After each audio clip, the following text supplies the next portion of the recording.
storytelling at the beginning, and then, of course, let me see, I've got an agenda here. So I'll give you a description of what well-being is. I'll give you some lovely statistics. It's always good to have statistics, and they will come in the form of actually 3 reports. I found some nice other statistics apart from the McKinsey report and a Deloitte study. We're not going to go through the entire report or the entire study, so you won't be falling asleep.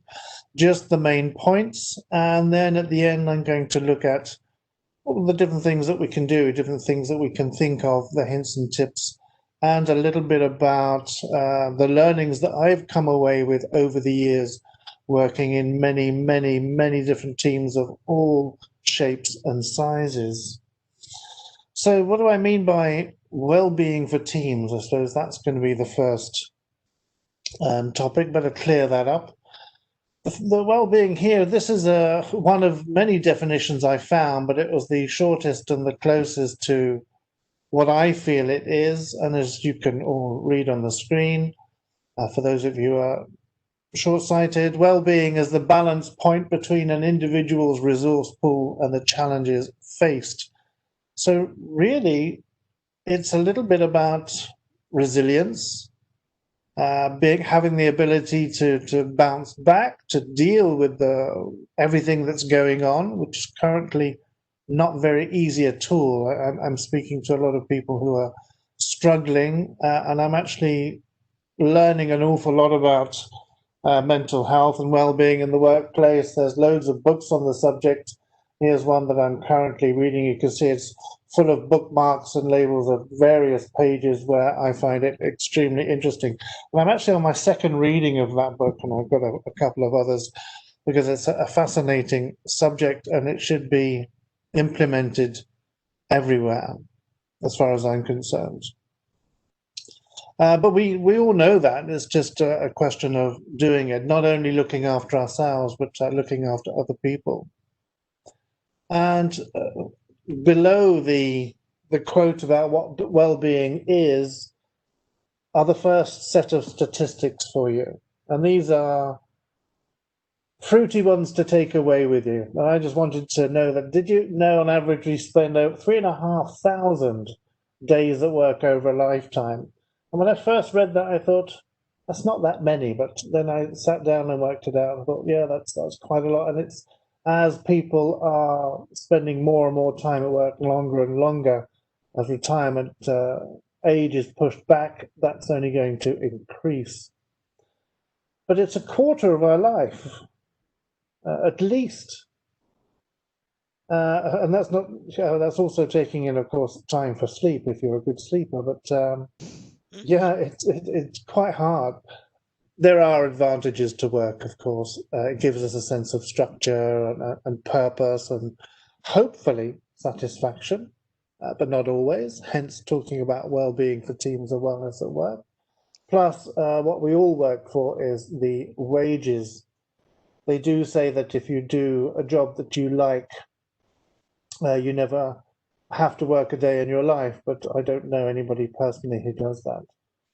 But my main point today is, of course, work also causes stress, and that's what we're going to look at today, the different parts that well-being in work addresses. And when I talk about well-being, I'm thinking of, let me go to the next slide, the holistic part of how we need to have well-being integrated top down at all management levels and all aspects of our well-being. And I'm talking about career, emotional, you can read it all there. I'm not going to go into the details here. Financial, physical, social, psychological, and there's more. There's all sorts of little side parts as well that we need to take into consideration. And I know that there's an awful lot of people struggling at the moment. I had a phone call with a guy the other day who sadly is being micromanaged. His whole team is. I was asking about his team, and his whole team is being micromanaged. So he cannot leave his desk for longer than 10 minutes at a time. his boss will call a meeting at a moment's notice, or they're just being pressured to stay constantly at their desk. He's not allowed to manage his own time, and he's working from home, and he's more stressed than he would be in the office. And if he goes to the office, there's another stress. It's traveling. He would have to get the tram or the metro or the bus. It's just he can't win whichever way he turns. So we know that stress at the moment is very hard. But even without COVID times, all of these items need to be taken into consideration. And so we're going to have a little look at, not so much in depth, we haven't got time to go into depth, we've got like another 30 minutes or so to go through. But I'd like to give you some examples of how I've worked in teams. And I thought of two examples that I have of what has worked for me in well-being, and now that I've actually thought through the process, how I've dealt with them in the past and whether I've been successful, and areas where I've not been so successful. So let's look at the successful one first. Many moons ago, long time ago in my long distant past, I managed a pub, a bar, and I was in charge of the whole team, the whole running of the place. And I don't mean just the logistics of ordering all the food and the drinks and everything else, but what made it such a well-run place was we looked after each other, and I looked after the staff. I made sure that they had basically everything they needed, not only just for the bar to make sure that there was lemons to slice and ice to put in the drinks and tongs to serve the ice with, and enough glasses, enough beer, enough whatever, to make sure that the fridges were stocked, to make sure that the bins were emptied, to make sure that they had everything. I took another broader aspect, because I was manager, I wasn't behind the bar. I actually looked after the people. If there was people being aggressive, I was also the bouncer. If there was people sick downstairs in the toilets, I would go and clean that up to look, so that the bar staff didn't have to leave their place. They could stay in place making money, which is what all businesses want. They want continuation. So the people in the staff, the team, felt really supported. And I didn't realize this at the time, but this was what they now term as servant leadership. I did all the things that were necessary and to show them a way. I wouldn't ask the team to do anything that I wasn't prepared to do myself, and I had to show that as well. So that was a really good team. And the social part of it, and the bonding part of it, went even further. I used to ensure that we had lunches together, because mostly we worked evenings in a bar, of course. I made sure that after work we sat down, we had a drink. While things were being finished, the coffee machine was being cleaned, we had time to sit down and play and talk and sort of work out what went right, what went wrong, and then just talk about whatever fun things we did during the evening, the jokes that we shared. So it really was a constant on-the-go team-building effort.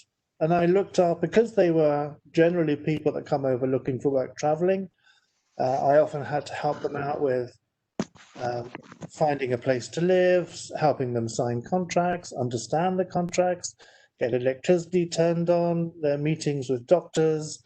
It was a whole entity. So I looked after their career, if you like, their job. I made sure that they got their money and they were well paid. I looked after their social well-being, their emotional well-being, physical, that was a bit up to them. We worked hard, we played hard, and also their psychological well-being, but the whole team looked after that. So when I look back on that, that was a fantastic well-being environment without even realizing that that's what it was. And I'm feeling a lot better about it, knowing that I did that sort of work.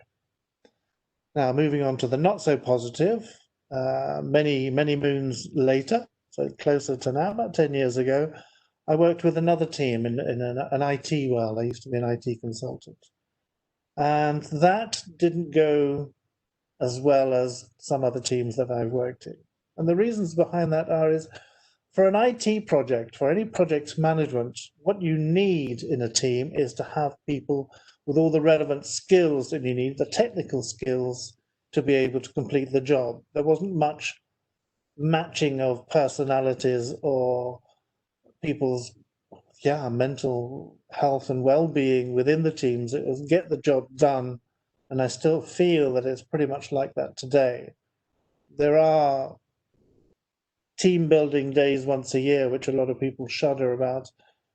Even the word team building can make people feel a bit but that didn't work so well over time, because I was used to building team spirits. I managed to pull it a little bit together, even though I wasn't the project manager on that particular job. I was sort of the unspoken team builder, if you like.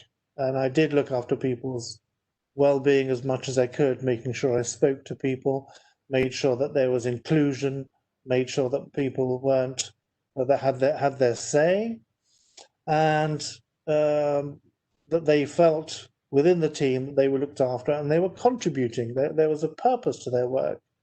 There was a mini success there, but because of the nature of the job, it was much harder work to do it. And we didn't really have the support of the upper management. We were sort of a remote team. And it wasn't very often that the management came in and checked that we were okay. They made more sure that the customer was happy rather than the team was happy, without realizing that if you've got a happy team, then the customer's going to be happier. So now let's move on to some statistics which show a little bit more about proof, if you like, from studies that show that what I'm talking about now helps. And you can see here, I hate reading slides, but of course, for those of you who are busy doing other things, let me say it out loud, that managers that prioritize their own well-being, and I had to look after myself as well, can really better help others prioritize theirs.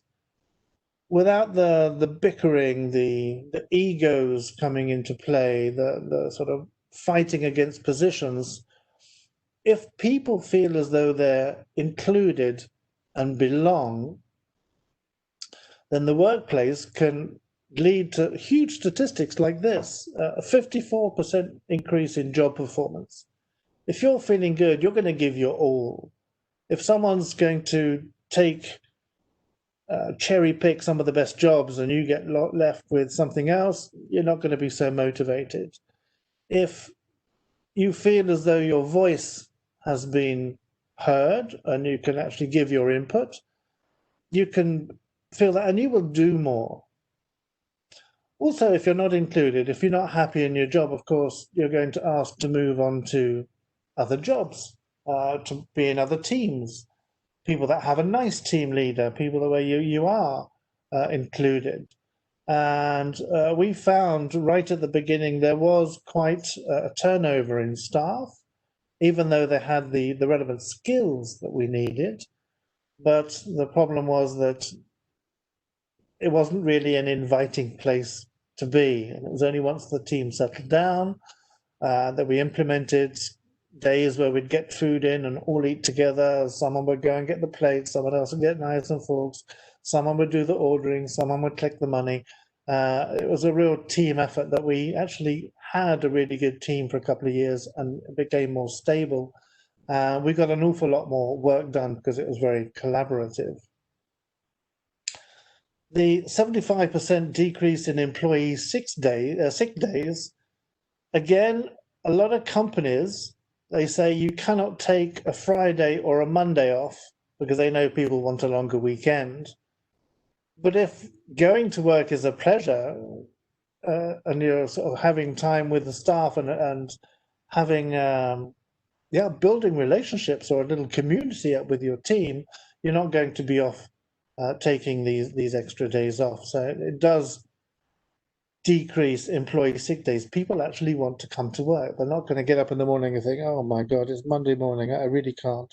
I know I shouldn't have gone out last night, but Yeah, so I think that's a huge statistic. I don't know how they came up with that, but still, whatever decrease in employee sick days can only be a good thing, because if you are a team, people that are in a team, they don't want to let the others down.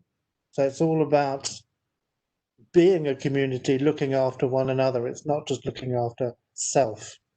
So that's a big theme here today. And I added this line at the bottom because this is something that I hear quite a lot, especially at the moment.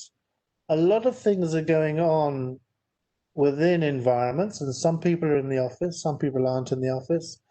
Some people might be off on pregnancy leave or sick leave or whatever leave. So not everybody is up to date on what's going on. There is no water cooler talk anymore. There's less gossip. There's less um, people knowing what's going on in other people's heads. You just don't have that anymore at the moment. So they showed that the micro exclusion, feeling excluded, can lead to a 25% decrease in a team's performance. I mean, this is just a taster, if you like. I mean, there's so much more that goes into it. People need a place to sort of talk to others, to feel as though they know what's going on and sort of they feel included. So, but I thought that was a really important statistic there. Now, this is another statistic, if you like, that I thought was quite shocking. Again, even if the statistics aren't as high, I thought that it was very interesting that organizations that established a kind of inclusive culture in teams are twice as likely to meet or exceed financial targets. And in actual fact, from what I remember from the IT team that I was in, that really did make a difference. Once we started delivering results, because we were a team, there wasn't one person sort of holding on to the information to protect their job. They asked for information or help. We needed more people. So people were a little bit more flexible.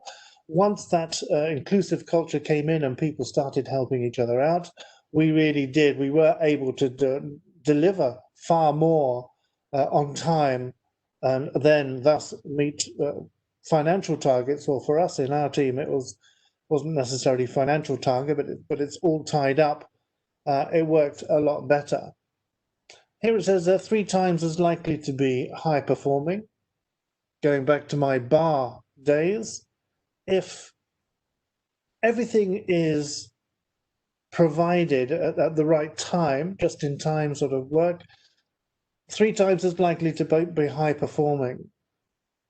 Just as another statistic, the bar that I worked in, whether this is interesting or not, if you drink Guinness, we sold more Guinness in our bar than all of the other bars in Belgium in total. We were the biggest seller of Guinness in Belgium at one point. So we were the highest performing team, and we just pulled and pulled pints. But that was because they were allowed to be behind the bar. They had everything they needed. They were in top form. They were looked after. They felt provided for. They felt appreciated, and boy, did they perform. 6 times as likely to be more innovative and agile.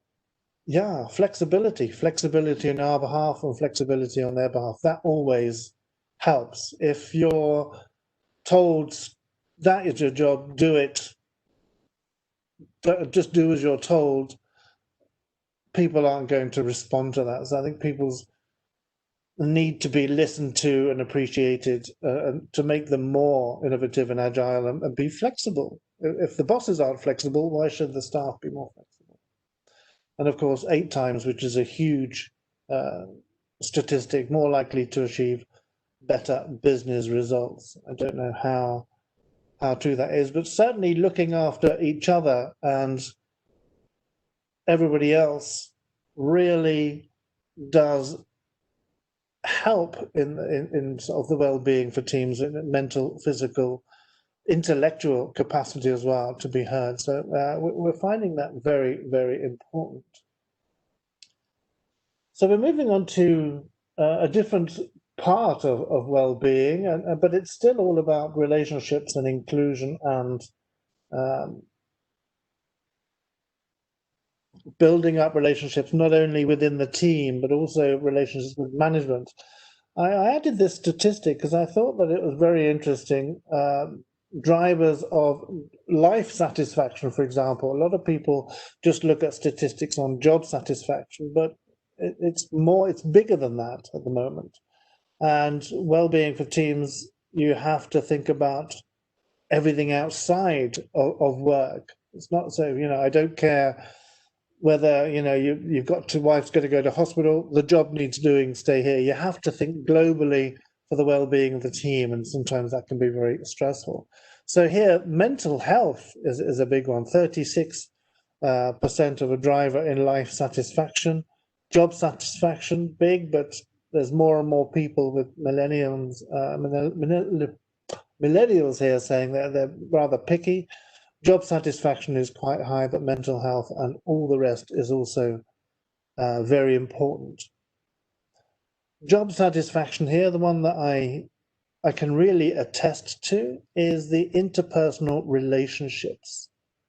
I think it's very important that we build relationships. Now, as I know, team building's been around for many, many years, but really the support that we do is very, very heartwarming, and being able to feel included and have your say, have your voice heard is, for me, one of the biggest things around. I've been heartwarmed when we had the real lockdown in COVID, we had a lot of people doing shopping for others. There was a lot of people supporting others. Now it's sort of not so much, I find, but certainly when times are hard, that's when you find out, when the chips are down, who is going to be helping you. So I think it's worth building interpersonal relationships with my neighbors where I live, with the people that I work with, but more importantly, with people that are working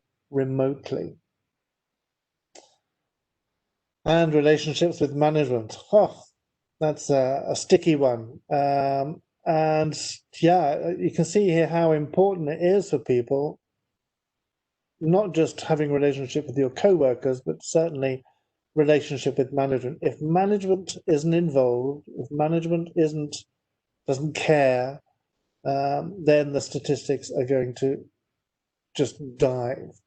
And when the relationship with management and your project manager and whatever, any leader in any position at any level, if well-being isn't integrated into that relationship, then things are just going to go to pot. I think so. Now, there was two very interesting quotes, which I'm going to show you now on the next two slides, which I liked.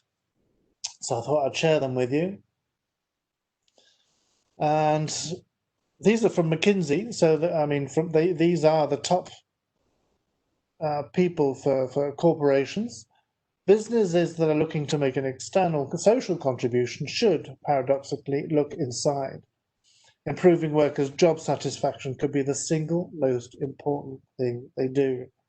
Maybe you should print that out and put that on your wall if you're finding that your bosses and businesses aren't doing that. And there's a lovely little story which illustrates that. I'm going to have to make sure that I don't talk too much. Time is flying by. But there's a lovely little story of, I don't know where it came from. I came across it one day and I saved it as a snippet for such an occasion as this.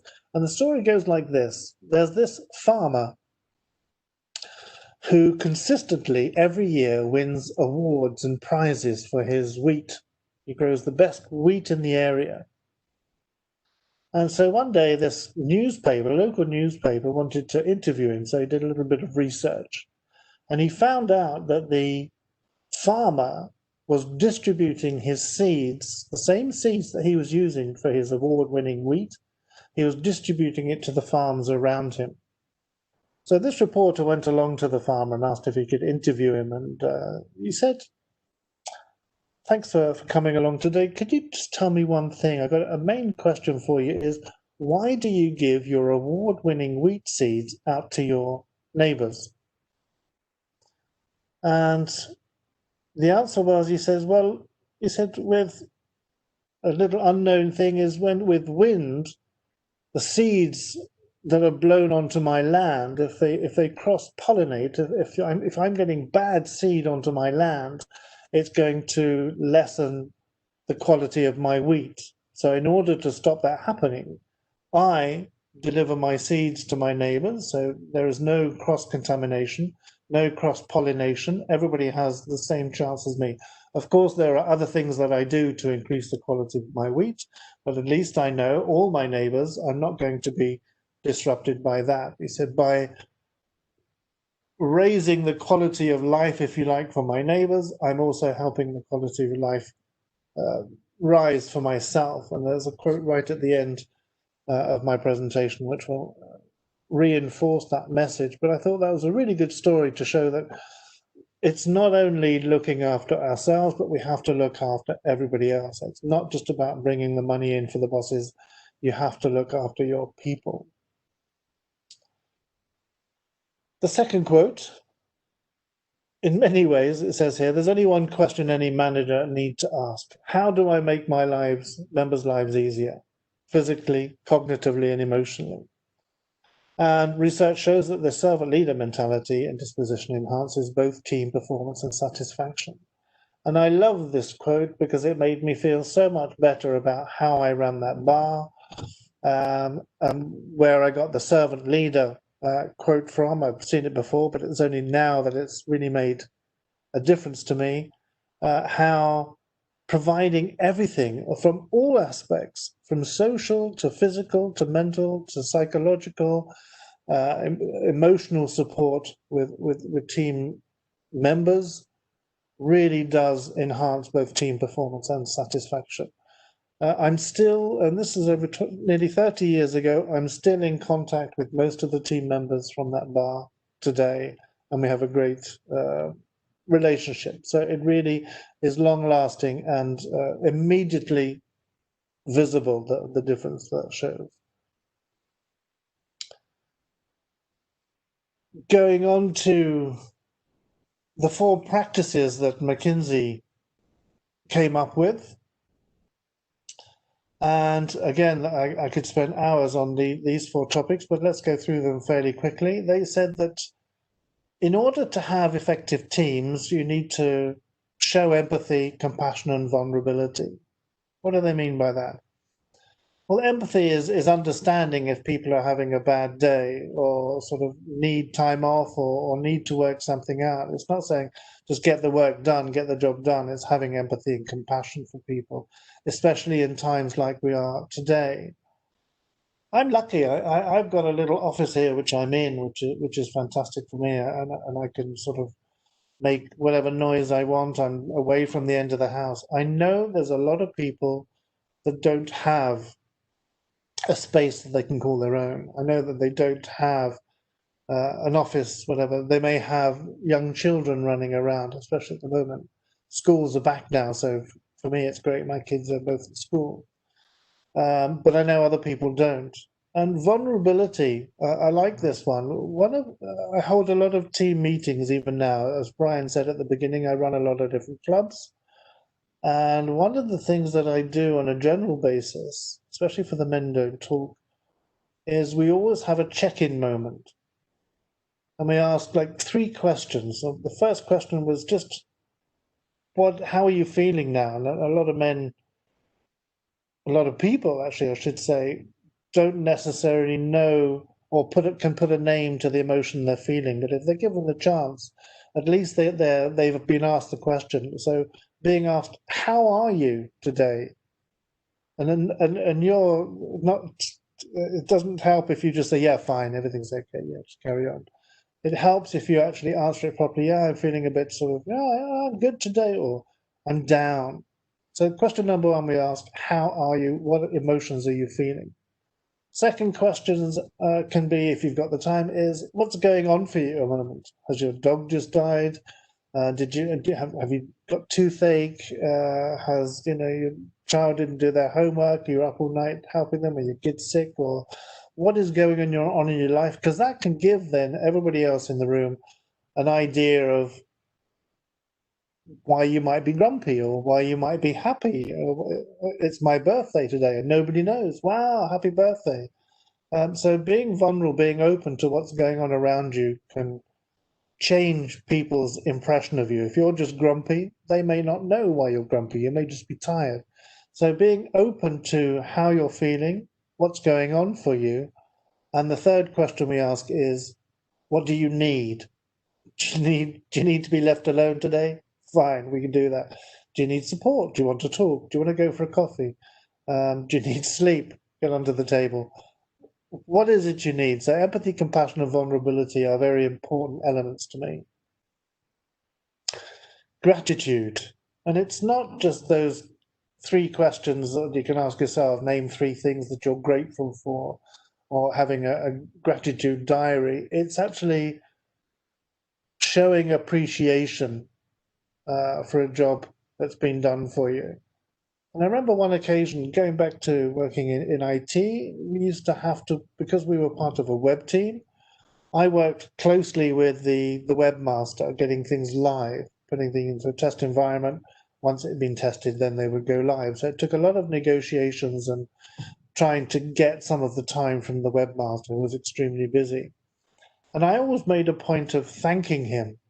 And one day he said to me, God, you're so English. You thank me for everything. I said, no, I'm grateful. I know your time is demanded. I said, so thank you. So I think showing gratitude and showing it and meaning it is very important as well in team building. Positivity, of course. If everyone's a grumpy, I won't swear. If everyone's feeling grumpy, of course, it doesn't help. So to have a positive attitude, somebody that's not too bouncy, but certainly being positive about, yeah, this is great. What's going on, we know, being clear in what's being said and needed, and having a lot of awareness and self-care. I'm not asking everybody to look after everybody else.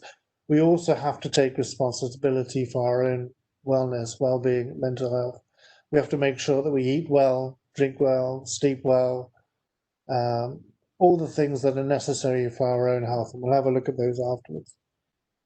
And self-awareness. So I might have to skip us a couple of slides. Organizations need to think about well-being, according to Deloitte. Well-being isn't just a gender or generational issue, it's an issue that's faced by all workers at all levels. They do say for bosses it's lonely at the top. Don't feel sad for them. They're earning it. But really it's at all workers, at all levels, at all times, every single day. We're all going through it. So I think here the word is to be kind. Everybody is going through something, always. Modeling well-being behavior is critical, especially for the new millennial talent and men. They can be more picky, or certainly are more picky. I think well-being behavior is good rather than behavior that's bad for you. And number 3, fostering a culture of well-being. It's not just saying, okay, Monday lunchtime we'll have a yoga session for everybody and Fridays we'll have fruit. It has to be part of the culture. If someone's having a bad day, if the company is big enough to have an HR department, there has to be somewhere that people can go, but they have to know about it. There has to be communication. There has to be an openness in the company, and it has to be not looked down upon at all in any way, shape, or form. So it all has to be taken into consideration. I mentioned earlier that people need to feel as though they're belonging as well. There has to be a certain level of comfort where people feel respected and treated fairly. Treated fairly is a big thing at the moment with Black Lives Matter and everything else that's going on. People need to feel at least listened to, respected, and treated the same as everybody else. Connection. They've shown this with statistics, where workers have strong relationships with other colleagues and other teams as well. If you rely in any way, shape, or form on other teams and other colleagues outside of your immediate team, of course, building relationships and networking really is very important. And contribution. Gosh, time's flying. Contribution will workers can see and appreciate the impact they're having on an organization's goals at large, that they feel connected with the organization's purpose and goals, their mission statement, their whatever. There's a lovely story, a very quick story, which I'll bring in at this point that I like to illustrate that. There was a guy walking down the street and he came across this building site and he was a bit nosy. So he went up to the first person. He said, what are you doing, mate? And the guy said, I'm laying bricks. What does it look like? I'm laying bricks. The guy said, all right, thanks. And he went on and he saw the second man and got a bit further. And the guy said, what are you doing? And he said, oh, I'm building a wall, a very big wall, the main wall of the building. I'm building this huge, superb, fantastic, well-detailed wall. And he said, oh, well, thanks, that's interesting. The guy walks on and he sees this other man. And they're all working on the same site, all doing the same job, but the guy sort of knew that. The answer of the third guy was more astounding. When asked, what are you doing? He replied, I'm building a cathedral. Now, all three men were working on the same building, but it was their perspective on what they were doing. They could appreciate the impact of what they were doing and the organization's goals. It's not just laying bricks. It's not just, or maybe it is part of building the best wall that he can. But if you're involved and you know you're involved with the organization's ultimate purpose and goal to build a cathedral for people and what that brings to people, that can make all the difference. So it's quite an illustrative story. Yeah, we'll skip that because it's all about contribution and connection. Very interesting. You'll get the slides, I believe, afterwards, so you can have a look at these afterwards. Another big thing for people's mental health and well-being, and this is a slide I could spend about an hour on, is trust. And the one on the right-hand side, trust of character, is one of the biggest ones for me, is managing expectations, establishing boundaries, personal boundaries as well, delegating appropriately, not just cherry-picking things or giving or having preferences for people. Things have to be done appropriately and encourage mutually serving intentions, by which I mean we're all on the same boat. We all need to help each other. We all need to keep agreements, not sort of do things sneakily behind people's back, and consistency is the matter, is very important. In fact, all of this, the whole triangle is important here. The trust of communication, telling the truth, sharing the information, being open about transparency is hugely important. Admitting mistakes, being in an environment when you can say, yeah, okay, I mucked up there, I'll do better next time. Can anybody help me not make the same mistake again? As a team, that can be very productive. And giving and receiving constructive feedback. I remember, I'll go on for another 2 minutes. I used to go for the 360-degree, what do you call it, feedback sessions every year as part of my feedback. It didn't make a blind bit of difference. So constructive feedback would have made an awful lot of difference to my work pattern. And if there was a bonus in there as well, or a raise or something, which showed that I was appreciated. It could have just been €1 a month, but just to show that I'm appreciated makes a huge, huge difference. And trust of capability as well, allowing people to have some input in decisions and make their own decisions, not micromanage. And help people learn as well. If you don't grow within a team, then yeah, people leave for all sorts of reasons. If you're not growing, people are going to leave. This is fairly new, and I don't know if anybody has heard of the term VUCA. It's just an acronym: volatility, uncertainty, complexity, ambiguity. It's a coaching tool that we use to look at what is volatile in your life? What is uncertain? What's the complexity? How are things going on? And then what's ambiguous about it? Are you supposed to do this? Are you supposed to do that? It's a bit like every government in Europe at the moment. Stay in, go out, don't go in, go to restaurants, but you can't have a mask. You must wear a mask here. There's so much ambiguity and complexity at the moment. It's an uncertainty. It's unreal. But we need to move towards a global vision, global understanding, get clarity, and on our behalf, we need to be more adaptable and agile. Things are changing fast. I don't think things will go back to the way they are. And to look after our own mental health and well-being, we need to learn to adapt. Yeah, I'm just going to, 10 minutes. Okay, thanks, Brian. I'm just going to go quickly over these. You'll get the slides, but these are things that we can do to increase well-being in teams. Regular meetings, whatever, WebEx, Zoom, MS Teams, whatever technology you're using, check-in processes. Here again, I've repeated the 3 questions: how people are feeling, ask what they need. Not just practical stuff, I need a new laptop to run this process, but emotional support as well. Catch-up conversations, open and honest conversations. There's like 4 slides on this. Think about being at home can increase stress. I've already talked about that. I think we need extra communication, so everyone's up to date with all the news.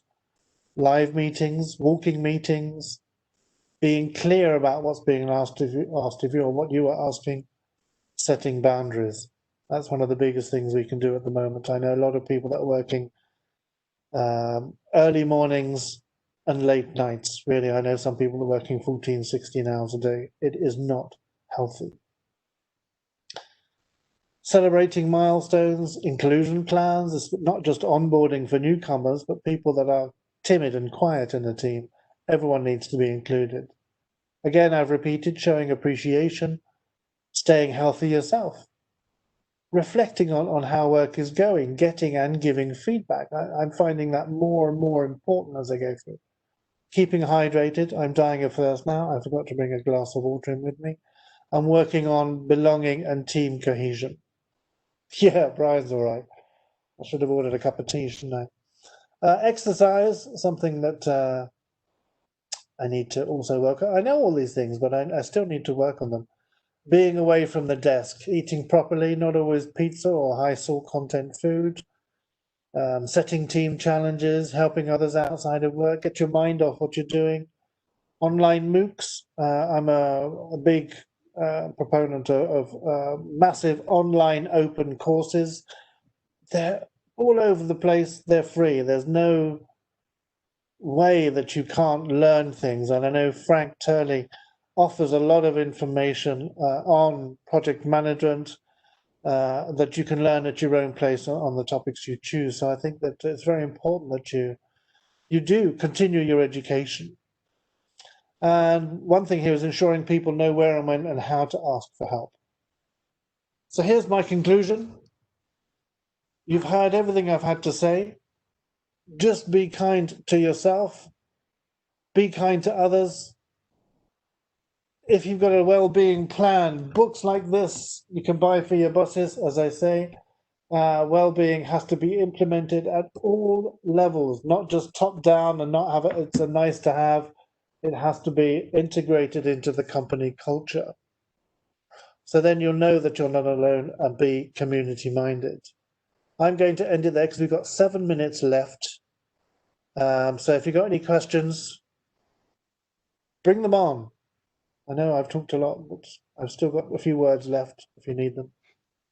Are there any Super, thanks, Andy. Anyone got any questions? Anything to ask Andy? Still That's my contact details. If anybody wants to take a screenshot of that, they can, and then I'll stop sharing. You can get my details off my from the website anyway. So, all you lovely lot, all you lovely faces, Any questions? A lot of information there to absorb.